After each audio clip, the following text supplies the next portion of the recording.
Jadi kalau nanti bentar lagi ada yang masuk, Bapak Ibu jangan marah, jangan nyebarin WA di WA group. Bapak Ibu bilang, ayo kita buktikan kesempatan ini untuk mengangkat putra putri tenaga kesehatan, tenaga medis Indonesia untuk lebih baik.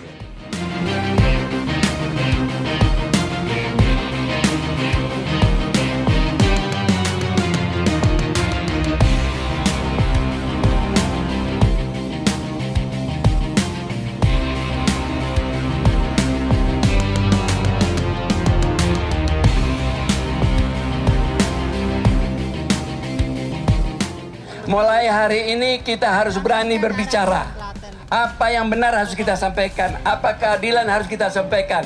Jangan jadi penjilat, jangan jadi munafik karena takut jabatannya tidak naik. Menolak keputusan rektor yang menyatakan bahwa Prof. Bush dihentikan jabatannya sebagai dekan secara mendadak. Informasi yang mengatakan Menteri Kesehatan mengontak Rektor Universitas Airlangga untuk meminta memberhentikan Dekan Fakultas Kedokteran Universitas Airlangga adalah tidak benar dan merupakan fitnah dan hoax.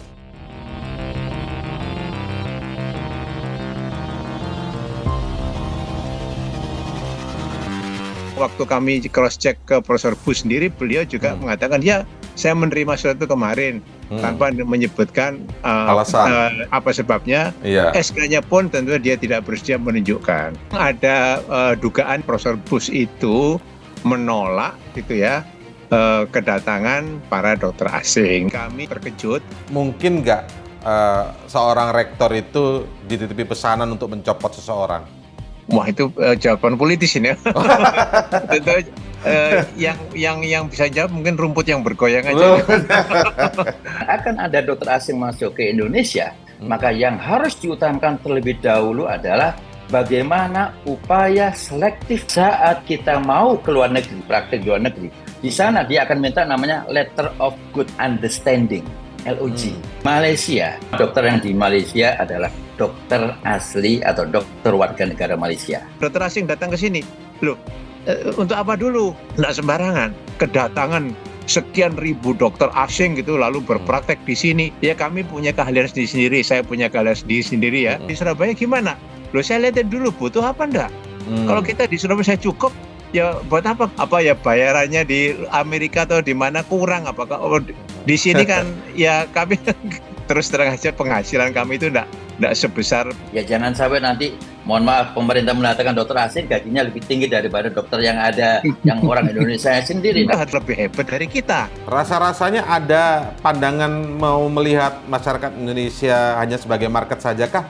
Sekonyong-konyong ada investor. Ini katanya kita berkaitan dengan nyawa loh, Mas. Oh iya, makanya Kita itu kita berkaitan dengan tanyakan. nyawa manusia ini, bukan mesin ini. Pelan-pelan sedikit kan sudah terasa ini sekarang. Ada institusi asing yang jual ini, jual itu. Negara pasti punya kepentingan melindungi masyarakatnya. Jangan jadikan masyarakat Indonesia hanya sebagai market saja. Apakah itu menguntungkan untuk masyarakat Indonesia? Apa mereka mau terima misalnya pasien BPJS? Mereka mau terima pasien yang melarat? Ayo. Dokter-dokter asing, buat saya yang harus dikedepankan ya, terlepas dari prasyarat tadi, apa betul mereka akan mau ditempatkan di wilayah-wilayah tadi. Bukan kita takut bersaing, dan kami tidak merasa inferior. Kita komunitas profesinya udah level internasional semua, jadi kita nggak takut bersaing dengan internasional. Halo, ketemu lagi kita di Crosscheck di kanal YouTube medcom.id. Saya Indra Maulana. Pekan ini kita akan membicarakan sesuatu yang cukup mengejutkan karena di Surabaya sana Universitas Airlangga membara. Dekan Fakultas Kedokteran Profesor Budi Santoso diberhentikan secara mendadak oleh Rektor UNER. Menurut penjelasan Profesor Budi Santoso, alasan pemberhentiannya adalah karena menentang rencana pemerintah mendatangkan dokter asing ke Indonesia. Sementara itu pihak rektorat menyebutkan alasan pemberhentian bersifat internal, tidak bisa diumumkan. Atas pemecatan ini, ratusan sivitas akademika FK UNER berunjuk rasa menuntut pembatalan pemecatan dan menuntut pemulihan nama baik Profesor Budi Santoso. Nah, crosscheck pekan ini tidak semata berbicara pemecatan Dekan Kedokteran UNER, namun mencoba untuk menelusuri bagaimana kebijakan mendatangkan dokter asing itu. pada Juli 2023, tepat setahun yang lalu, saya mewawancarai mantan Menko Perekonomian Rizal Ramli yang menduga dalam beberapa kali kunjungan ke Cina, Presiden Joko Widodo menjanjikan industri kesehatan dan tenaga kesehatan Cina masuk Indonesia secara besar-besar. Benarkah terjadi liberalisasi kesehatan dan itu sudah berjalan sekarang? Benarkah demikian? Telah hadir melalui Zoom untuk kita cross-check bersama dengan Guru Besar Kedokteran, maksud kami mantan Rektor UNER Profesor Puruhito, dan nanti kita akan menantikan dari Ketua Umum Ikatan Dokter Indonesia Adib Kumaydi. Selamat siang, salam sehat Prof. Ito. Selamat siang Pak Indra Maulana. Iya, apa kabar Prof. Ito? Alhamdulillah sehat. Baik, alhamdulillah. Baik, Prof. Ito mungkin bisa cerita sedikit kemarin soal rame-rame menolak pemecatan Prof. Budi Santoso, Prof. Ito. Bisa diceritakan, Prof. Ito? Ya, ini kan prinsipnya begini, kami sebagai dosen, staf medik, juga mungkin mahasiswa, sivitas akademik dari Fakultas Kedokteran UNER itu tentunya agak terkejut waktu mengetahui atau mendengar bahwa dekan kami diberhentikan jabatannya. Sebabnya apa, kami waktu itu juga belum tahu. Lalu tentunya dengan peristiwa itu kami sangat berduka cita, lalu menggerakkan atau mengadakan pertemuan yang sifatnya prihatin terhadap kejadian itu, ya. Dan waktu itu memang dikatakan kita belum tahu sebabnya apa, latar belakangnya apa. Dan kami tidak mau menduga-duga. Juga sampai sekarang kami tidak akan memberikan keterangan atau tidak bisa memberikan keterangan pasti latar belakangnya. Yang tahu hanya tentunya rektor saja. Jadi kemarin waktu saya ikut orasi pun saya juga diwawancarai dan mengatakan mungkin sebaiknya kita harus tanya dulu sama Pak Rektor gitu ya, apa latar belakangnya apa gitu. Tapi tadi saya dengar dari rektor sudah pernyataan itu masalah internal UNER ya. Itu kira-kira kalau Anda menanyakan apa yang menjadi penyebab dari aksi atau bukan demo ya. Penolakan lah ya, aksi penolakan ya. Artinya kita sangat prihatin dengan pemberhentian mendadak dari dekan kami itu. Itu aja. Ya, tapi Prof. Ito sebenarnya kalau misalnya belum mengetahui alasan lebih detail, kenapa kemarin seperti ada tanda kutip aksi begitu? Kalau Prof. Ito mungkin menyebutnya tadi sebagai keprihatinan. Dugaan-dugaannya apa, Prof. Ito? Memang ada dugaan yang seperti Anda sebutkan tadi, seolah-olah bahwa Profesor Bush itu menolak gitu ya kedatangan para dokter asing. Itu mungkin yang akan menjadi sebab utama dari pemerintah. Tapi apakah itu lalu bisa gitu ya, bisa menjadikan beliau diberhentikan? Itu yang tentunya saya kemarin dalam orasi saya mengatakan ada hal-hal yang tidak sesuai dengan peraturan. Karena sebagai mantan rektor saya tahu bahwa untuk memberhentikan dekan atau wakil dekan oleh rektor, haknya rektor tentunya ada 5 syarat toh. Nomor 1, yang bersangkutan sudah selesai masa jabatannya. Nomor 2, yang bersangkutan mengundurkan diri dengan sukarela. Nomor 3, sakit atau tidak mampu lagi secara fisik melakukan tugasnya. Yang keempat, tugas belajar atau belajar lanjut. Jadi kalau masuk sekolah S3 gitu atau mana, dia tidak boleh menjabat tentunya. Dan yang terakhir, kalau masuk penjara atas putusan pengadilan yang tetap. Jadi kalau sudah diputuskan tapi belum masuk penjara juga belum boleh dipecat gitu. Harus sudah inkrah. 5 syarat itu tidak kami lihat gitu ya. Dan sejauh saya tahu, kalau rektor memecat itu tentunya ada persetujuan dari senat akademik, persetujuan untuk UNER tentunya ada majelis wali amanat atau dewan penyantun gitu ya. Yang tentunya belum kami dengar kok mendadak sebenarnya ada pemecatan itu ya. Sedang waktu kami cross check ke Profesor Bush sendiri, beliau juga mengatakan ya saya menerima surat itu kemarin tanpa menyebutkan alasan apa sebabnya. SK-nya pun tentunya dia tidak bersedia menunjukkan. Jadi saya luruskan dulu supaya pemirsa kita juga mengerti atau memahami. Profesor Bush itu Profesor Budi Santoso, dekan yang dipecat itu Pak Prof. Ito ya. Singkatannya ya. Sayang itu Bush gitu ya. Budi Santoso. Misalnya kesebut saya Pak Ito gitu ya. Atau kalau singkatan Prof PR gitu ya. Itu kira-kira begitu ya. Dan tadi penjelasan Prof. Ito tadi adalah aksi keprihatinan kemarin itu yang dilakukan di UNER, Civitas Akademika UNER itu menolak pemecatan Profesor Budi Santoso itu lebih kepada tidak sesuai dengan prosedur pada umumnya atau yang berlaku aturan di UNER.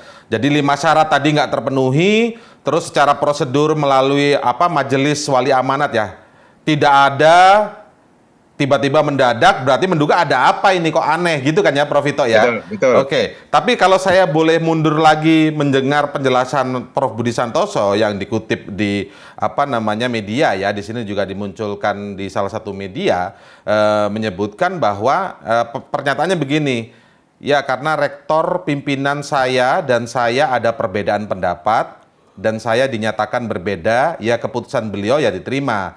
Tapi kalau saya menyuarakan hati nurani, saya pikir kalau semua dokter ditanya apa rela ada dokter asing, saya yakin jawabannya tidak. Nah, artinya perbedaan pendapatnya lebih kepada soal dokter asing nih, Prof Vito. Kita nggak tahu apakah ini alasannya, walaupun di sisi lain tadi pemecatannya tidak jelas alasannya dan alasan internal saja begitu ya, tapi tidak memenuhi kaidah dan prosedur yang pada normal atau umumnya di UNER begitu ya, Prof. Tapi ini disebutkan ada soal ini. Lalu kemudian juga Prof Budi Santoso menyebutkan ya soal itu, soal terkait dokter asing itu, dia dipanggil oleh rektorat dan menjawab Prof Budi membenarkan hal itu. Iya, proses saya untuk dipanggil berkaitan dengan itu. Maksudnya tentang dokter asing yang ditanyakan oleh wartawan begitu, Prof Vito. Nah, soal dokter asing ini juga apakah memang menjadi concern dari pimpinan tertinggi di UNER, Prof Vito? Ada kesan memang UNER pun diminta untuk menyetujui soal rencana datangnya dokter asing oleh pemerintah dalam hal ini oleh Kementerian Kesehatan, Prof Vito? Menurut saya, apa yang saya ketahui dari Undang-Undang Nomor 17 Tahun 2023 tentang kesehatan itu ya, yang pasalnya cukup banyak. Ada pasal 247 sampai dengan 256, ada 8 pasal yang mengatur tentang tenaga medis asing. Ya, bagaimana caranya? Jadi artinya saya singkatnya untuk dokter lah ya, dokter asing itu ada aturannya sudah dan tidak gampang. Artinya kalau Anda tanya apakah UNER setuju, mestinya ya setuju, kita semua tidak keberatan. Kalau saya senang dokter asing datang ke sini, loh untuk apa dulu? Ya kan kita tanya dulu ya. Ada 3 tujuan memang dalam undang. Nomor 1, dia datang untuk membantu kita dalam alih teknologi. Artinya, misalnya kita Pak Menkes kita belum bisa transplantasi jantung. Lalu dia datang ke sini untuk mendemonstrasikan bagaimana transplant jantung. Yang kemarin itu di Medan katanya dia datang untuk menolong sejumlah anak, dia datang untuk alih teknologi, menolong dokter setempat. Ada aturannya di sana. Syarat-syaratnya alih teknologi salah satunya ya. Lalu Prof Nomor 2, kita ngundang. Artinya kita minta mereka datang dengan sengaja karena kita butuh mereka untuk suatu teknologi tersama juga untuk memberi pengajaran dan alih teknologi, tapi kita yang ngundang. Ya, di mana semuanya biaya atau semuanya tentunya harus ditanggung. Di dalam aturan itu ditanggung bisa oleh pemerintah pusat atau oleh pemerintah daerah. Nah, yang ketiga ini misalnya mereka datang sendiri, misalnya lulusan India atau lulusan Pakistan atau lulusan Amerika misalnya mau praktek di sini. Ya siapa tahu tuh ya mereka pingin hidup di Bali gitu ya. Datang. Ada aturannya tapi nggak sembarangan. Waktu saya belajar di Jerman kan saya juga begitu. Saya harus bukan praktek ya, bekerja di sana. Ada syaratnya harus bisa bahasa Jerman, harus begini, harus begitu, dipenuhi sama, aturannya sama. Artinya 3 kategori itu tentunya buat kita tidak keberatan. Prof Bu sendiri waktu saya tanyain, dia enggak keberatan. Tapi sesuai aturan gitu ya, tapi harus sesuai aturan. Mungkin persepsi masih seolah-olah bahwa kita akan kedatangan sekian ribu dokter asing gitu lalu berpraktek di sini. Saya kira kok tidak mungkin ya. Kita itu semua sudah punya. Ya kami punya keahlian sendiri-sendiri, saya punya keahlian sendiri-sendiri ya, teman-teman. Sekarang kalau saya tanya, kalau nanti di Surabaya ada ahli bedah jantung asing kerja di Surabaya gimana? Loh saya lihat dulu butuh apa enggak? Kalau kita di Surabaya saya cukup, ya buat apa kita mendatangkan? Oh dia mau praktek di sini, silahkan asal memenuhi syarat. Syaratnya Oke. banyak, Pak, tidak gampang. Kalau Anda baca pasal Yang- itu cukup banyak. Salah satu adalah izin dari dari pemerintah daerah atau yang menerima itu rumah sakit Baik. itu. Prof, untuk memantau atau mengawasi syarat-syarat itu sudah terpenuhi, Ya, siapa Prof? ada kolegium, namanya kolegium, misalnya di bedah ada kolegium bedah, ya ada kolegium kedokteran dan sebagainya. Jadi ada institusi yang namanya kolegium itu yang mengatur standar dan monitoring dari seseorang yang berpraktek dokter, termasuk saya. Ya kalau saya praktek itu tentunya harus punya STR, surat tanda registrasi, Oke. dan SIP, surat izin praktek, dan itu semuanya dikontrol, diawasi oleh kolegium. Oke. Di mana saya setiap 5 tahun harus memperbarui gitu ya. Oke, artinya jelas lah ya Prof ya, ada aturan dokter asing bisa, tapi ada aturan-aturan yang melekat di situ. Iya, melekat. Dan aturannya cukup ketat lah. Terus kemudian ada juga yang mengawasi tentang berjalannya aturan itu, kan begitu ya Prof ya? Iya. Oke. Itu Kementerian Kesehatan, dalam hal ini pemerintah pusat dan pemerintah daerah yang menerima itu. Artinya seperti Prof Budi Santoso pun pasti mengetahui hal itu kan? Betul. Sudah pasti kan? Nah, Iya. tetapi dalam konteks ini tadi kan Prof Ito sempat mengkonfirmasi atau mengklarifikasi langsung kepada Profesor Budi Santoso, dekan yang dipecat tersebut.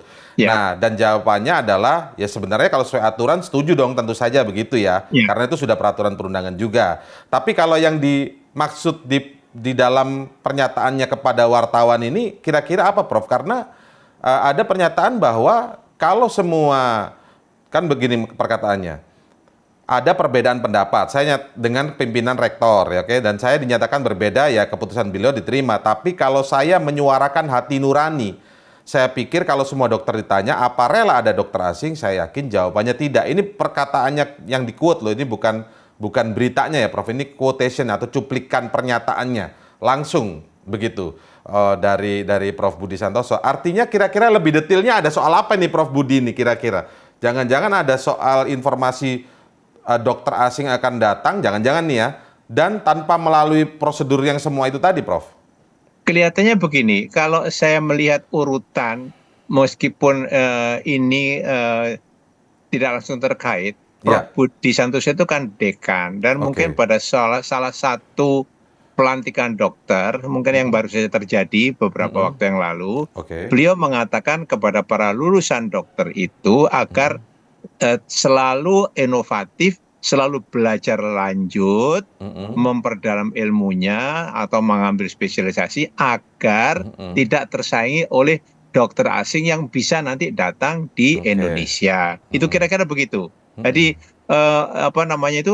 agak-agak ada kesalahan penilaian mungkin ya.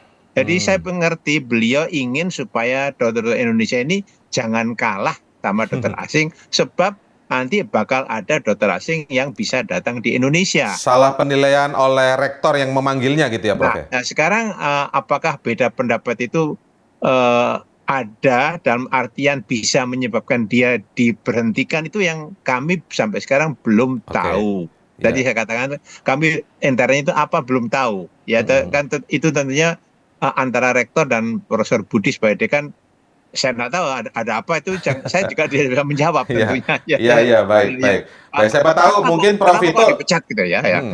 Ya, mungkin bukan lebih pada soal pemecatannya lagi sekarang Prof, karena sudah dijelaskan Prof itu kan yang tahu adalah rektor internalnya ya, dan sebenarnya kemungkinan besar adalah Prof Budi Santoso. Kita sudah mencoba untuk mengundang Prof Budi Santoso untuk meng-cross check apa sih sebenarnya yang terjadi begitu.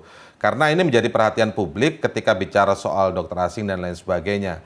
Nah, kalau tadi disebutkan memang ada aturan, berarti ada sesuatu yang Prof Budi mungkin informasi yang membuat kalau nggak sesuai aturan mungkin saja ya nggak setuju tentang dokter asing itu gitu, yang harus dipantau oleh kolegium tadi ya Prof. Nah sekarang saya ajak Prof itu untuk melihat apa yang dikatakan oleh Menteri Kesehatan beberapa waktu yang lalu juga. Ini disampaikan saat diwawancara teman-teman media atau wartawan tentang rencana dokter asing. Jadi mengatakan bahwa kurang lebih seperti yang disampaikan oleh Menteri Kesehatan Pak Budi Gunadi itu menyampaikan begini, kami tidak memandang rendah dokter-dokter yang di Indonesia. Kapasitasnya kurang lebih nih ya Prof ya, kapasitasnya sama nih, sama-sama bagus. Betul. Cuman jumlahnya nggak mencukupi. Katanya gitu nih, jumlahnya nggak mencukupi. Sementara dalam ada data disampaikan Pak Menteri Kesehatan juga, selama setahun itu kurang lebih ada 6.000 bayi yang rentan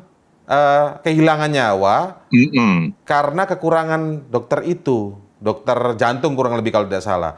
Dan ini mendatangkan dokter asing ini untuk menyelamatkan nyawa 6.000 bayi itu. Ya. Dan 12.000 ibu.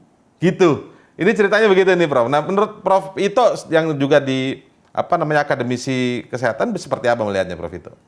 Begini, kebetulan saya juga ahli bedah jantung ya. Jadi Ya. artinya waktu mendengar data itu ya kira-kira lah, tapi meskipun kurang tepat jumlahnya, mungkin jumlahnya lebih besar tentunya ya, sebab ilmu tentang kelainan jantung bawaan pada bayi itu mengatakan ada 8 tiap 1.000 kelahiran hidup itu menderita cacat jantung. Ya. Ya, jadi kalau dihitung statistik mungkin lebih dari 6.000 tak. Tapi mungkin Pak Menteri mau gampangnya saja, setahun ada 12.000 yang bisa ditolong, kira-kira 6.000 itu pun juga mungkin angka yang tidak tepat. Sehingga pokoknya ada sejumlah besar bayi yang tidak tertolong. Mengapa? Karena kurang spesialis. Betul, di ahli bedah jantung di Indonesia itu tidak banyak Pak. Yang aktif, yang total dari himpunan kita itu ada 235 kira-kira, kalau saya tidak salah ya. Tetapi yang khusus untuk bedah jantung anak itu sekitar 11 mungkin. Di Jakarta ada 6 atau 7, di Surabaya ada 4. Ya, yang lainnya ada di Bandung, ada di Medan, ada. Jadi untuk mengoperasi berapa itu 12.000 katakan, tidak mungkin kita. Ya, selain sentrum yang bisa mengoperasi jantung terbatas di Jakarta, Surabaya, Bandung mungkin itu tidak mencapai angka itu. Lalu ada pernyataan tadi bahwa akan mendatangkan dokter asing. Jadi tadi kan klausul kedua, mendatangkan dokter asing dengan catatan ahli teknologi, ya toh. Itu enggak keberatan kita. Kita senang aja. Misalnya waktu di Medan. Yang membuat keberatan apa Prof itu kira-kira misalnya? Sebetulnya dari kalau untuk ahli teknologi enggak ada keberatannya. Enggak, kalau yang tidak ahli teknologi keberatannya apa misalnya Prof? Misalnya gini nih, saya setuju datang ke sini untuk ahli teknologi, tapi kalau cuman ini saya nggak setuju misalnya gitu, itu apa Prof? Supaya masyarakat awam tahu juga. Kalau dia datang di sini mau praktek, ya kalau menambah jumlah kita, silakan. Tapi kan harus diberi syaratnya dulu, iya. Saya misalnya di Surabaya cuma 4 ya, lalu ada 4 lagi datang dokter ahli bedah jantung yang hebat dari mana datang ke sini untuk berpraktek. Wah ya oke lah. Kalau mereka memenuhi syarat dulu dong. Karena kita kan mau tahu sudah sudah punya STR, SIP, bisa bahasa Indonesia. Itu kan itu. Tapi tidak keberatan. Ya, ada syarat harus bisa bahasa Indonesia ya Prof? Ya, salah satu itu. Ada dalam pasal itu ada. Ya, harus bisa dan kemudian punya STR. Kan kami tidak keberatan. Meskipun kita tahu secara praktis rasanya kok tidak mungkin para dokter itu datang di sini untuk kerja di sini. Dibayar pakai apa? Katanya apa ya, bayarannya di Amerika atau di mana kurang apakah di sini kan ya kami terus terang aja penghasilan kami itu enggak sebesar dokter ahli bedah jantung di luar negeri. Tapi dokter dari Tiongkok kira-kira banyak nggak Prof yang memang Prof itu dengar? Sampai sekarang belum ada yang akan mendaftar di sini. Ya, memang ada isu bahwa nanti ada rumah sakit vertikal di Surabaya yang membutuhkan dokter itu, ya. Lalu kemudian ada kesempatan mungkin untuk bisa bekerja dengan syarat yang sudah ditentukan tadi. Jadi harus ada syaratnya. Membutuhkan dokter itu apa? Dokter asing maksudnya? Dokter asing tadi ya? Kalau dia mau kerja di sini di rumah sakit kita, nomor 1 harus punya syaratnya 2, nomor 2 bahwa dia memang lebih hebat dari kita. Itu artinya kita nanti juga bisa rakyat kita bisa diladeni dengan bagus. Nah, kalau dia datang di sini lalu caranya membedah salah, bikin mati rakyat kita, ya kita keberatan dong. Iya Pak enggak? Ya itu kan kami sebagai dokter kan juga lihat loh. Ini kolega ini kok kalau operasi bikin mati orang terus ya, lama-lama kan kami risau juga. Padahal kita tahu kita sudah bisa ngerjakan itu. Tapi kalau belum bisa maka alih teknologi tadi dipenuhi syaratnya. Tapi juga ada syarat hanya 2 tahun Pak, nggak boleh lebih. Bisa diperpanjang sekali, ada aturannya itu. Diperpanjang sekali itu berarti 2 tahun plus 2 tahun. Iya, itu kalau teoritis loh Pak. Praktisnya belum tentu mereka betah 2 tahun tinggal di sini. Loh kalau mereka betah, akhirnya kemudian menetap di sini, ya oke lah. Oh, senang-senang aja kita toh dapat tenaga baru, bukan keberatan lalu menolak, bukan. Tapi ya kita kan sama-sama untuk menolong orang. Tapi jumlah kita memang kurang tidak sih spesialis itu, Prof. Vito? Begini Pak, distribusinya salah satu yang kami tengarai itu kurang merata, ya toh. Oh. Jadi Pak Adib nanti bisa mengatakan sebagian besar dokter itu praktek di kota besar, sebagian besar di Jawa. Ya toh, kalau di Sulawesi kasihan, di Maluku kasihan, apalagi ada bedah jantung, aduh. Di Papua apalagi segede gitu. Surabaya aja yang segini gede ini ya kita masih merasa kadang-kadang kurang, Pak. Jadi produksi memang khusus ya, saya bilang ahli bedah jantung ya. Kalau Pak Adib itu ahli bedah ortopedi, saya kira atau bedah cukup lah anunya. Tapi toh distribusinya artinya kata kekurangan itu sangat relatif. Sekarang tinggal masyarakat mana yang harus diladeni. Dikatakan di dalam undang-undang itu adalah masyarakat yang jauh atau daerah khusus tadi ya, di mana diperlukan tenaga ahli, maka akan bisa didatangkan dokter asing gitu. Itu di dalam undang-undang itu dikatakan begitu. Oke, jadi sederhananya kalau disebut kekurangan dokter spesialis itu relatif lah, bisa nggak juga artinya, maksudnya gitu ya, karena soal distribusinya. Nah, persoalan distribusi ini bagaimana? Jadi jangan buru-buru gampang mendatangkan dokter asing, karena mendatangkan dokter asing pun syaratnya ketat dan memang memenuhi persyaratan yang ditetapkan di undang-undang itu ya, Prof. Vito. Saya sapa dulu Pak Adib Kumaydi. Selamat siang, Assalamualaikum Pak Adib. Salam, Mas Indra, Prof. Sehat Vito. Pak Adib. Selamat siang Pak Adib, apa kabar? Baru operasi. Alhamdulillah, ini guru saya.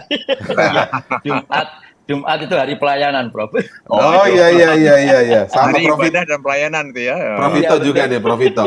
Prof. Vito mau praktek juga nanti, tapi sebentar kita sita dulu waktu sebentar. Siap. Pak Adib sebagai Ketua Umum IDI ya, Pak Adib mungkin melihat, memang tadi kita bicara soal adanya pemecatan yang mendadak lah terhadap Dekan Fakultas Kedokteran UNER, Pak Profesor Budi Santoso sendiri juga menyampaikan memang ada perbedaan pendapat dengan rektor yang kita kutip tadi ya kalimatnya, menyatakan bahwa soal dokter asing. Nah, sekarang saya mau ke Pak Adib sebagai Ketua Umum IDI melihat soal rencana akan didatangkannya dokter asing ke Indonesia ini seperti apa secara umum, karena kemarin Menkes sudah ngomong ini mendatangkan dokter asing bukan untuk merendahkan atau melihat rendah kapasitas dokter di Indonesia, tapi memang jumlahnya kurang. Ada 6.000 bayi yang rentan kehilangan nyawa dalam setahun.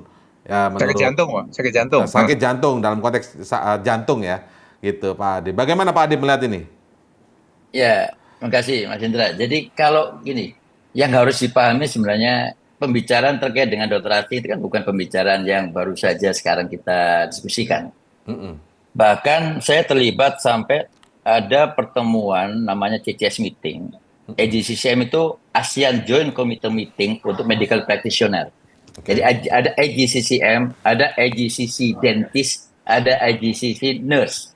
Yang itu menjadi satu kesepakatan, blueprint, kesepakatan untuk di tingkat ASEAN yang menyepakati tentang free flow, tentang tenaga kerja. Jadi orang Indonesia mau ke tingkat ASEAN, orang ASEAN yang mau ke Indonesia juga, itu ada kesepakatan yang dibuat dalam satu aturan sehingga kebijakan-kebijakan di setiap negara terkait dengan free flow ini pasti semua negara akan menghormati kesepakatan yang kemudian regulasi yang akan dibuat secara internal. Jadi kalau kita bicara sekarang konteks dalam kaitannya dengan dokter asing, pada prinsipnya di kelompok profesi kita nggak ada masalah. Tapi yang harus diperhatikan adalah pada saat kita mau ke luar negeri, ini saya mengambil contoh saja. Saya mau ngambil fellowship dan saya harus praktik di luar negeri. Di sana dia akan minta namanya Letter of Good Understanding, LOG. Kenapa itu diminta? Loh, yang negara sana juga minta, dokter Adib ini ada masalah nggak dengan permasalahan disiplin, sesuai nggak dengan kompetensinya, ada masalah nggak dengan etik gitu. Karena semua negara pasti harus punya konsen utama itu adalah apa? Keselamatan pasien. Nah ini yang harus dikedepankan. Sehingga kalau kemudian sekarang kita mau bicara sekarang akan ada dokter asing masuk ke Indonesia, maka yang harus diutamakan terlebih dahulu adalah bagaimana upaya selektif barier yang harus ada untuk kita bisa menyeleksi. Saya ambil contoh sekarang Malaysia. Saya barusan kemarin diskusi dan kita datanglah ke beberapa rumah sakit di Penang. Dan mereka punya konsep apa? Di Malaysia, dia walaupun dia melayani semua negara, karena dia punya program medical tourism yang datang ke Malaysia. Semua dokter yang di Malaysia adalah dokter asli atau dokter warga negara Malaysia. Ya, satu. Kita lihat sekarang di Singapura. Singapura punya kesepakatan juga dokter asing, bukan warga negara Singapura, boleh berpraktek di Singapura, tapi mereka punya syarat. Kenapa? Saya punya kewajiban memverifikasi dokter. Jadi negara punya kewajiban memverifikasi dokter yang akan berpraktek di negaranya, yang itu kemudian dilihat dari mana.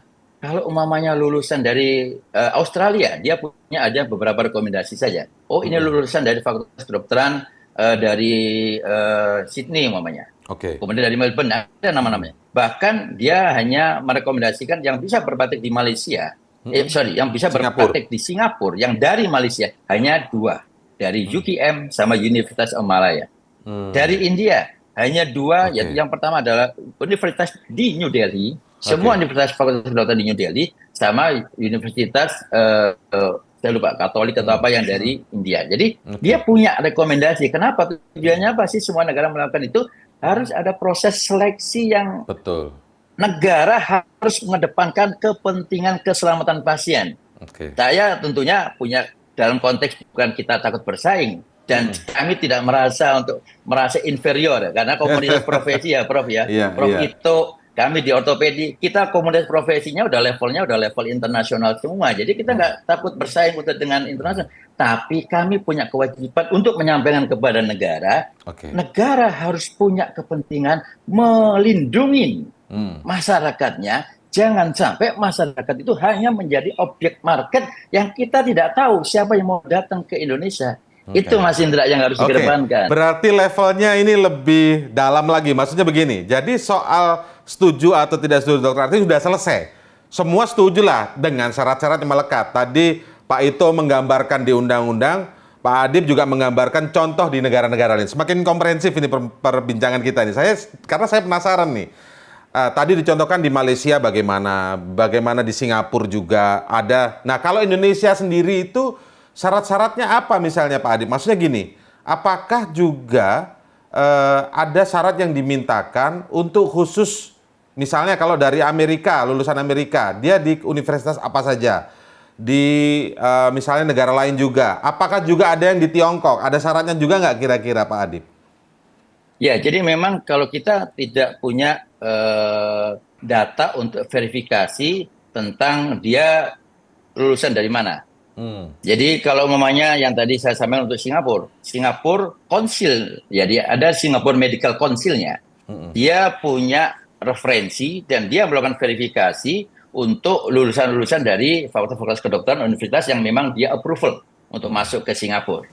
Kami pernah diskusikan ini juga dengan Kementerian Pendidikan pada saat itu. Untuk kemudian mari kita melakukan verifikasi, karena ini konteksnya juga berkaitan juga dengan teman-teman diaspora yang lulusan dari Fakultas Kedokteran dari luar negeri. Sehingga kita minta supaya kita negara punya kemudian tim verifikasi yang datang ke negara lain, kemudian kita bisa evaluasi dari situ. Tapi pada saat itu karena mungkin masalah anggaran ya, jadi belum ada gitu. Tapi yang jelas siapa yang akan bisa menjadi Professional Medical Authority Regulation, jadi istilahnya PMRA. Professional Medical Regulation Authority itu ada 2. Yang pertama adalah Ministry of Health-nya itu sendiri dan juga adalah konsil. Nah, di konsil kedokteran inilah yang kemudian melibatkan yang namanya kolegium untuk mengevaluasi, karena seorang ortoped yang tahu tentang ortoped dari luar negeri bahwa dia itu benar atau tidak siapa? Kelompok profesinya. Kelompok ortopedinya. Jadi IDI, ini kita punya kelompok-kelompok 38 perhimpunan spesialis. Mereka punya jejaring di level internasional. Ini pernah satu kasus, Mas Indra, pernah terjadi onkologis dari Singapura ke Indonesia. Dan ternyata ada hal yang kemudian akhirnya kita buat pelaporan. Ini logika sederhana yang saya kira analog yang mungkin bisa dijadikan pembelajaran buat kita. Kita laporkan ke Singapura dan akhirnya di-ban dokter ini. Karena ternyata dia tidak sesuai dengan kompetensinya. Jadi prasyarat yang utama itu tidak terlepas dari sebuah profesi juga adalah apa? Sesuai dengan kompetensinya. Seorang ortopedi, maka dia berbakti juga ortopedi. Seorang dokter thoracic surgeon seperti Prof itu ya dia berbakti di Indonesia sebagai thoracic surgeon dan itu adalah sesuai dengan kompetensinya. Satu. Yang kedua, tidak ada permasalahan hukum, disiplin dan etik di negara dia berpraktek sebelumnya. Itulah perlu ada namanya letter of good understanding tadi. Letter of good understanding, oke. Nah, itu kan sederhana sebenarnya kan, nggak ada yang dipersulit kok itu. Itu nggak ada yang dipersulit gitu loh. Punya kompetensi, ada namanya kolegium yang dari sana, namanya dari Royal College of Surgeons, dia orang dari British, kemudian dia datang ke Indonesia, ada surat dari Royal College of Surgeons menyatakan bahwa sesuai dengan kompetensinya, dia tidak ada masalah disiplin, sederhana, bisa. Oke. Itu nggak terlalu mempersulit sebenarnya. Betul. Sebenarnya kalau mendengar cerita seperti ini, baik dari Pak Adib maupun Prof Vito tadi, harusnya tidak ada masalah. Dan kita juga meyakini Prof Budi Santoso juga mungkin sepemahaman lah yang dengan apa yang penjelasan kalau sedetil ini, begitu. Tetapi pasti kan ada sesuatu ini, kami orang awam ingin bertanya sebenarnya kira-kira. Apa mungkin ada upaya menawar syarat-syarat itu tadi dari pemerintah kira-kira, Pak Adib? Ikatan profesi mendengar itu nggak? Kita jadi gini, ini kan harusnya ada namanya pembahasan peraturan pemerintah yang ada di dalam Undang-Undang Kesehatan berkaitan dengan TKWNA. Dulu ada namanya Permenkes TKWNA. Ada Perkonsil tentang TKWNA, yaitu tenaga kerja warga negara asing. Nah, sekarang di dalam undang-undang dimasukkan itu terkait dengan tenaga kerja warga negara asing. Nah, di dalam turunan pelaksanaan itu ada peraturan pemerintah, peraturan menteri. Nah, ini sampai sekarang memang kami juga belum dilibatkan terkait dengan hal ini juga. Saya tidak tahu apakah ada tawar-menawar terkait dengan hal ini, tapi dasar utama yang harus kita sampaikan, dan saya kira negara pasti punya kepentingan melindungi anggotanya. Melindungi masyarakatnya.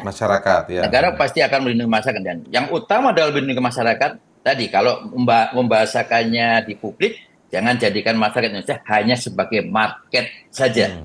Tapi jadikan masyarakat Indonesia juga mempunyai hak untuk juga mendapatkan keselamatan pasien dilayani oleh dokter yang itu sesuai dengan kompetensi dan tidak ada permasalahan tadi. Gitu. Rasa-rasanya ada pandangan mau melihat masyarakat Indonesia hanya sebagai market sajakah, Pak Adib, yang Anda tangkap dari ikatan profesi dari pemerintah? Kondisi global saat ini, pada saat kami bicara bertemu dengan teman-teman di WMA, bertemu dengan di tingkat ASEAN, maka kita tidak bisa menafikan bahwa sekarang di dunia global itu sudah terjadi. Gitu loh. Artinya investasi, bisnis kesehatan, liberalisasi kesehatan itu bukan hanya di Indonesia, di dunia global. Tapi semua negara punya kewajiban. Dasar ketahanan kesehatan itu tidak terlepas dari disinilah kebijakan regulasi harus kita lakukan. Gitu. Yang pertama, dia ingin agar harga alat kesehatan dan obat-obatan itu bisa sama dong dengan negara-negara tetangga. Kan kita harga alat kesehatan dan obat-obatan mahal. Yang nomor dua, beliau juga pesan obat-obatan dan alat kesehatan industri dalam negeri dibangun supaya bisa lebih resilient untuk Indonesia kalau ada pandemi lagi. Nah, dibahas satu persatu. Kenapa harga obat dan akses tinggi? Yang kedua, kok industrinya nggak maju-maju? Oke, baik, saya ke Prof Vito dulu sebelum kembali ke Pak Adib. Tadi kita mendengar singgungan liberalisasi kesehatan. Dari tadi saya belum berani pakai istilah itu. Cuman sudah muncul kata liberalisasi kesehatan. Saya ingat betul setahun yang lalu saya pernah mewawancarai salah satu mantan menteri ya, sekarang sudah almarhum, Pak Rizal Ramli, yang menyatakan revisi Undang-Undang Kesehatan saat itu, kurang lebih Undang-Undang Kesehatan itu menjadi sebuah liberalisasi kesehatan. Harus hati-hati maksudnya dalam menerapkannya. Kalau Prof Vito sendiri melihat seperti apa? Karena apakah mungkin ini bisa disinggung juga, Prof? Karena dalam waktu beberapa hari yang lalu, kita juga mendengar tiba-tiba ada sebuah rapat di istana, membahas, dan ketika selesai keluar, Menteri menyampaikan bahwa soal harga obat yang lebih mahal di Indonesia itu bisa 3 sampai 4 kali lipat dari negara lain. Tiba-tiba membahas soal harga obat gitu, ini yang kita juga ingin mengetahui. Kalau pandangan Prof. Vito sendiri soal liberalisasi kesehatan global yang sudah juga terjadi di Indonesia ini bagaimana, Prof. Vito? Sebetulnya nomor satu tidak bisa dihindari, toh liberalisasi global tidak bisa dihindari. Semua orang ingin cari bisnis, termasuk cari bisnis di Indonesia, termasuk bisnis perumah sakitan ataupun di bidang kesehatan. Oke. Pelan-pelan sedikit kan sudah terasa ini sekarang. Ada institusi asing yang jual ini, jual itu. Yang terang di bidang kami sudah ada misalnya pembangunan rumah sakit yang sepenuhnya asing, misalnya Bali International Hospital gitu ya, katanya dari Mayo Clinic dan sebagainya. Itu kan salah upaya yang dengan Pak Adib tadi ya, bisnis rumah sakit yang masuk di Indonesia sudah ada. Sehingga kita memang tidak bisa terhindar dari liberalisasi itu. Tetapi kalau kita membaca undang-undang kesehatan itu memang harus kita pelajari dengan betul, dan memang aturan di dalam itu cukup banyak yang bisa mengatur agar tidak terjadi atau tidak merugikan masyarakat Indonesia. Nah sekarang soal harga obat tadi saya tidak bisa menjawab karena saya bukan ekonom. Kok bisa lebih mahal? Saya juga nggak ngerti kenapa kalau harga jeruk di sini yang impor kok murah ya. Kadang-kadang lebih murah dari jeruk dalam negeri, tapi kalau obat kok terbalik ya, malah di sini kok lebih mahal. Itu tentunya saya tidak berwenang untuk menjawab. Tapi kembali pada pertanyaan tentang liberalisasi, kami tidak bisa menghindari itu dan akan terjadi dimanapun juga, dalam bentuk apapun juga. Mungkin investasi sebagian, investasi bersama, itu tentunya tergantung dari para investor. Apakah itu menguntungkan untuk masyarakat Indonesia, harus kita kaji. Nanti kan apa mereka mau terima misalnya pasien BPJS gitu, gampang aja. Atau apa mereka mau terima pasien yang melarat, ayo. Sementara RSUD kita terseok-seok untuk menolong pasien yang melarat ya. Kami saya di Surabaya, Rumah Sakit Dr. Sutomo itu bukan main, itu nolong orang miskin sampai utangnya banyak kan gitu ya. Apakah perusahaan asing mau begitu? Lalu kemudian yang dilayani siapa? Kemungkinan besar mau apa nggak kira-kira, Prof. Vito? Dengan apa yang Anda jelaskan tadi itu, mau nggak menerima pasien miskin, mau nggak menerima pasien BPJS? Iya, padahal di dalam negeri pasti harganya mahal dong ya. Iya, misalnya ada aturan harus 20% untuk orang miskin. Ya kan bisa dimanipulasi itu. Apakah 20% betul? Apakah ada bed yang khusus? Nanti ada iri hati sosial juga tuh di antara mereka. Saya tidak terlalu yakin bahwa Rumah Sakit Bali International Hospital nanti bisa menerima BPJS misalnya. Saya nggak tahu, Pak Adib mungkin lebih tahu karena ortoped di sana mungkin lebih dulu ya dari bedah-bedah jantung ya. Tapi apakah akan adil terhadap masyarakat kita? Saya kira kok sulit ya untuk melihat itu. Sementara dan kemudian di mana tempatnya? Ya mereka di kota besar, Pak. Ya enggak mungkin mereka invest di mana, di Palu gitu atau di Waikabubak, di Flores, enggak mungkin. Padahal yang dibutuhkan di sana penyebarannya ya. Justru itu yang dibutuhkan oleh masyarakat kita dengan kualitas yang bagus, dengan obat yang murah sehingga mereka bisa ditutupi oleh BPJS tadi gitu. Itu pendapat saya yang mungkin agak ketinggalan waktunya karena yang lebih banyak punya pasien Pak Adib ini, mungkin lebih bisa menjawab Pak Adib nanti. Monggo. Sebentar. Kalau sebelum ke Pak Adib boleh ke Prof. Vito lagi nih, saya penasaran. Tapi di komunitas Prof. Vito kira-kira saya yakin lah pemikiran jauh kritis dan sangat tajam juga ada di teman-teman kesehatan, itu sudah pasti itu. Kita sangat yakin, apalagi akademisi yang juga sangat mengikuti sebuah perkembangan isu lah ya. Kalau memang kemudian tidak mungkin untuk mewujudkan seperti yang Prof. Vito tadi sampaikan, apa mau misalnya dia menerima pasien BPJS, kenapa kok tempatnya di kota besar dan lain sebagainya, itu kan pertanyaan-pertanyaan juga pertanyaan ke masyarakat umum juga, Prof. Vito. Kalau nggak mau, kira-kira ada nggak dugaan lain gitu, berarti ini untuk kepentingan apa datangnya kalau gitu, Prof. Vito? Ada nggak pembahasan itu di komunitas, Prof. Vito? Memang ada isu yang ke arah sana, tapi itu sekali lagi kadang-kadang di tempat kita itu kan apa yang terjadi di luar apa yang direncanakan gitu, Pak. Ya sekonyong-konyong ada investor misalnya yang barangkali mau berbuat baik terhadap kita, ya. Sementara investor lain yang hanya mau cari untung, yang tadi dikatakan Pak Adip tadi, untuk mencari investasi untuk menguntungkan mereka. Lalu pelaksanaannya, nah ini kadang-kadang kita lalu sadar bahwa perlakuannya beda. Akhirnya yang terjadi ya tidak sesuai yang kita inginkan juga, gitu, Pak Indra. Jadi sekali lagi kita itu masih ada hukum, ada peraturan, tapi kadang-kadang ya tetap dilanggar aja. Itu menurut apa yang saya lihat ya, selama ini yang terjadi di sini begitu. Dan itu menyangkut juga harga obat atau even kadang-kadang pelanggaran etika pun, Pak Adip bisa tahu juga ini kadang-kadang bisa dilewati, gitu ya. Itu hal yang mungkin tidak terjadi di negara lain. Di Singapura tidak terjadi, mungkin saya tidak tahu ya, tapi kita itu terlalu besar barangkali negaranya, terlalu banyak orang yang harus diurusi, terlalu banyak rumah sakit, terlalu banyak daerah terpencil yang tidak terjangkau, Pak Indra. Jadi kalau kita bicara di kota besar aja bisa terjadi, di kota kecil lebih sulit nanti untuk mengawasi, gitu ya. Itu mungkin pendapat saya.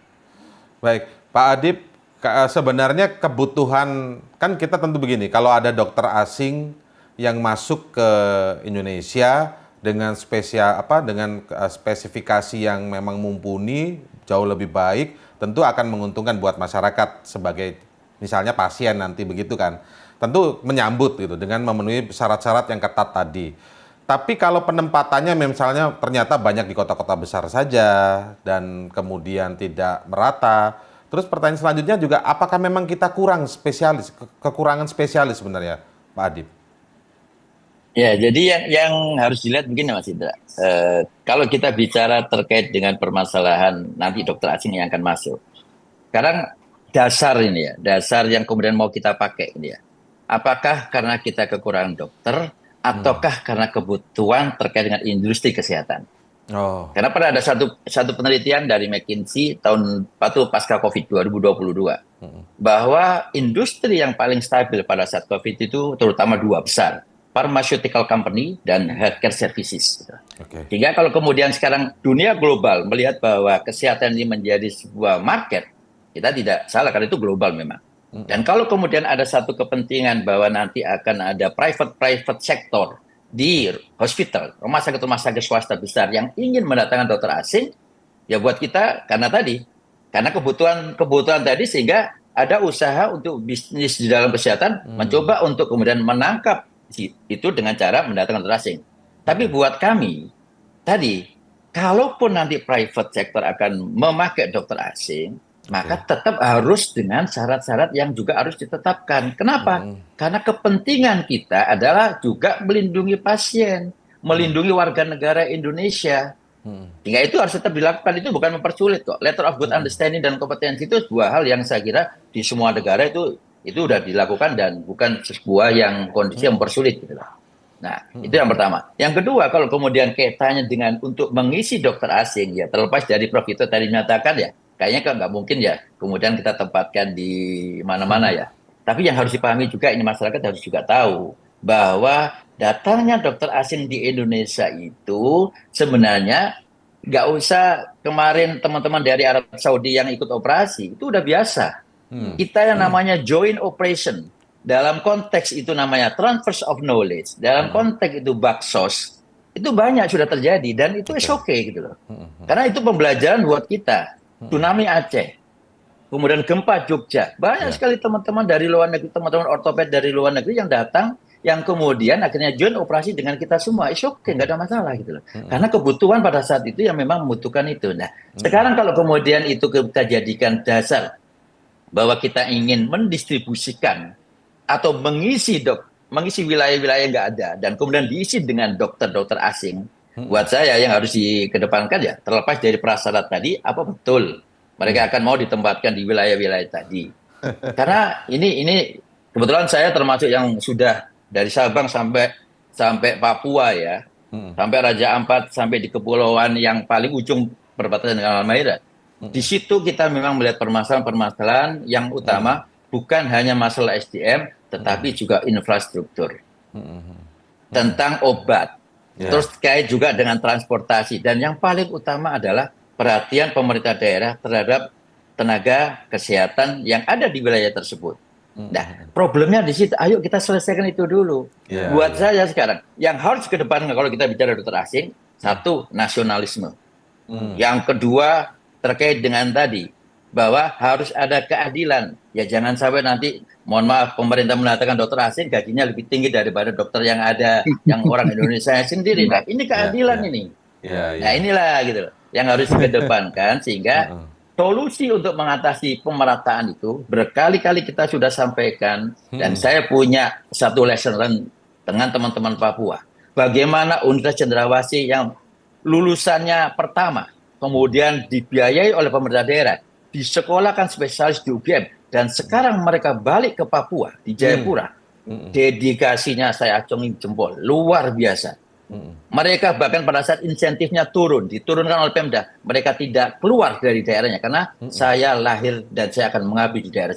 Itu adalah sebuah contoh gitu. Sehingga apa? Putra daerah ini dong, ayo kita biayai. Sekarang ada program pemerintah, Kementerian Kesehatan memberikan beasiswa. Itu kami apresiasi. Karena apa? Beasiswa itu memang ya sebagai jawaban untuk mengisi kekosongan-kekosongan wilayah-wilayah tadi. Kalau dulu ada namanya wajib kerja sarjana, kemudian ada wajib kerja dokter spesialis yang memang kemarin ada permasalahan hukum di Mahkamah Agung yang sehingga akhirnya tidak diperbolehkan dengan kata wajib kerja. Tapi saya kira tenaga medis bukan hanya dokter.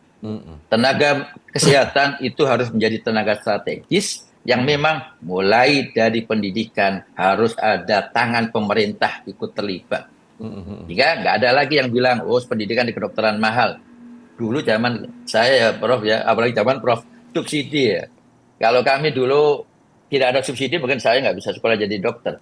Nah ini yang harus dikembalikan lagi gitu, supaya kita bisa melihat bahwa pembelajaran di masa lalu itu sebenarnya bisa masih kita terapkan dengan perhatian kita terhadap warga negara Indonesia, para dokter, terutama putra-putra daerah. Yang soal disampaikan secara komprehensif Pak Adib ini pernah dibahas bersama Kementerian Kesehatan nggak? Atau memang ada perbedaan pendapat di situ Pak Adib? Soal syarat, detil, dan lain sebagainya tadi. Sudah, jadi ini sebenarnya makanya tadi, pembahasan ini bahkan kami terlibat di dalam, untuk berkaitan dengan dokter asing, kita terlibat dalam CCS meeting sampai ada 88 kali pada saat itu, pertemuan CCS meeting di level ASEAN. Itu kita selalu dilibatkan itu loh. Nah, artinya permasalahan ini sebenarnya permasalahan yang sudah sering kita diskusikan.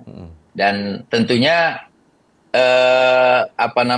sudah ada kolaborasi. Kolaborasi ini kan harus tetap ada gitu loh. Nggak bisa semuanya itu pemerintah semuanya. Pemerintah butuh teman-teman perhimpunan atau OP.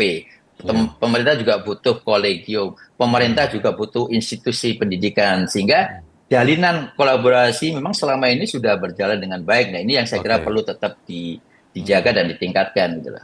Tapi dari sisi pemerintah kita sendiri, Pak Adib dari organisasi profesi misalnya itu, apakah melihat memang pandangannya sama, tidak hanya berbasis pada market, tapi memang kepentingan tentu saja ya kualitas kesehatan bagi masyarakat Indonesia?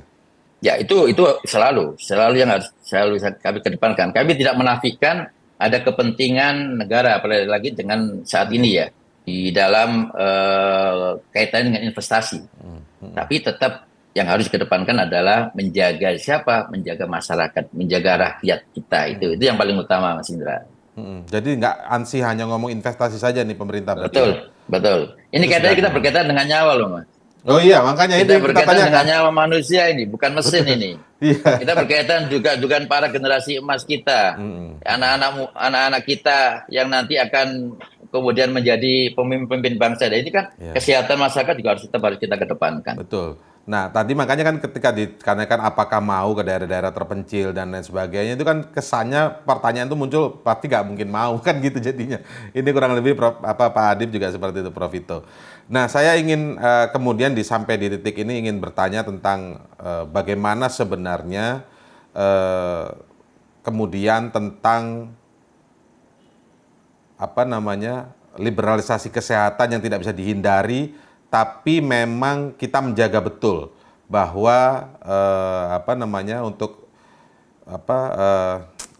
kualitas kesehatan baik dari dokter maupun tenaga medis yang lain itu tetap terjaga dan terseksi dengan baik. kolegium tadi sudah dijelaskan oleh Pak Ito untuk menjaga ini. Sebenarnya untuk menjaga persyaratan ini bisa berjalan dengan baik, apakah sudah seketat itu? Apakah hanya di bawah Menteri Kesehatan saja, Pak Adip? Ya, jadi memang ini nggak bisa hanya dari Kementerian Kesehatan.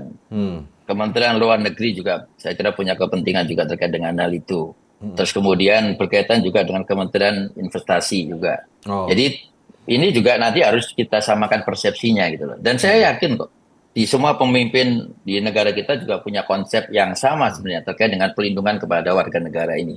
Sehingga inilah yang harus dielaborasikan dalam satu bentuk peraturan turunan dari undang-undang tadi, sehingga tidak sampai kita hanya terjebak pada masalah investasi kesehatan. Dan saya bisa katakan semua dokter sangat paham dengan ini. Jadi kalau kemudian ada yang mengatakan bahwa kita menolak kemarin teman-teman yang dari Saudi yang datang ke Medan, atau ada rencana nanti ada dokter masing, saya kira tidak. Saya yakin kita semuanya siap dengan berkompetisi. Tapi ada hal yang juga harus dikedepankan tadi. Kita harus sama-sama melakukan sebuah menjaga, jadi keselamatan pasien ini harus tetap menjadi prioritas gitu loh.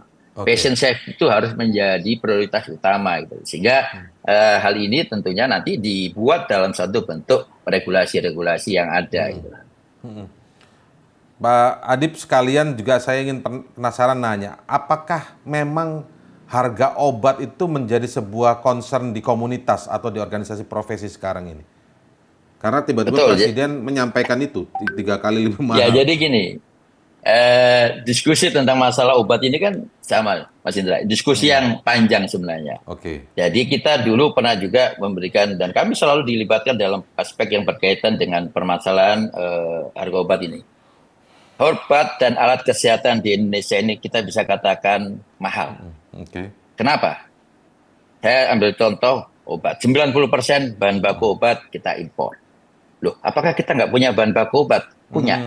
Tapi kemudian bahan baku alam kita yang kemudian kita ekstrak itu menjadi bahan baku obat. Ya, contoh yang paling sederhana, paracetamol saja. Maka harus ada industri yang memang didorong untuk membuat bahan baku obat tadi. Nah, pada saat kemudian sekarang akhirnya kenapa 90% bahan baku kita masih impor? Karena tadi investasi berkaitan dengan pembuatan bahan baku itu mahal. Sehingga kalau kita bicara benefit, maka mungkin ini tidak dianggap menjadi benefit sebenarnya. Sehingga akhirnya apa? Lebih baik saya beli bahan baku obat dari luar aja deh. Nah, padahal kita tahu pada saat bahan baku obat itu dibeli dari luar, satu pajak importnya, Mas Indra. Berapa? Nanti akan muncul juga pajak distribusinya. Belum nanti pajak produksinya. Dan kalau di alat kesehatan, ini data yang juga kita dapatkan di alat kesehatan. Kenapa alat kesehatan mahal? Pajak impornya alat kesehatan itu 12,5 sampai 15% dengan PPN 11%, Mas Indra. 30% itu paling enggak. Nah, apa yang kemudian implikasi yang terjadi setelah kalau harga obat mahal, kemudian alat kesehatan mahal akan berdampak pada pembiayaan kesehatan. Pembiayaan kesehatan kita juga akhirnya jadi mahal. Nah, apa upaya kita supaya masyarakat kita bisa, saya ambil contoh yang sederhana, kita benchmarking dengan Malaysia. Dan pada saat saya diskusi sama teman-teman di Penang, saya tanya, apa yang kemudian menjadi keunggulan daripada Penang sehingga akhirnya banyak datang? Dan saya tanya, apakah ada pajak di dalam pembelian alat kesehatan? Dia katakan ada regulasi yang dibuat oleh pemerintah terkait dengan alat kesehatan sehingga pajaknya itu nggak ada. Zero. Ada nggak pajak? Saya tidak bisa katakan zero ya.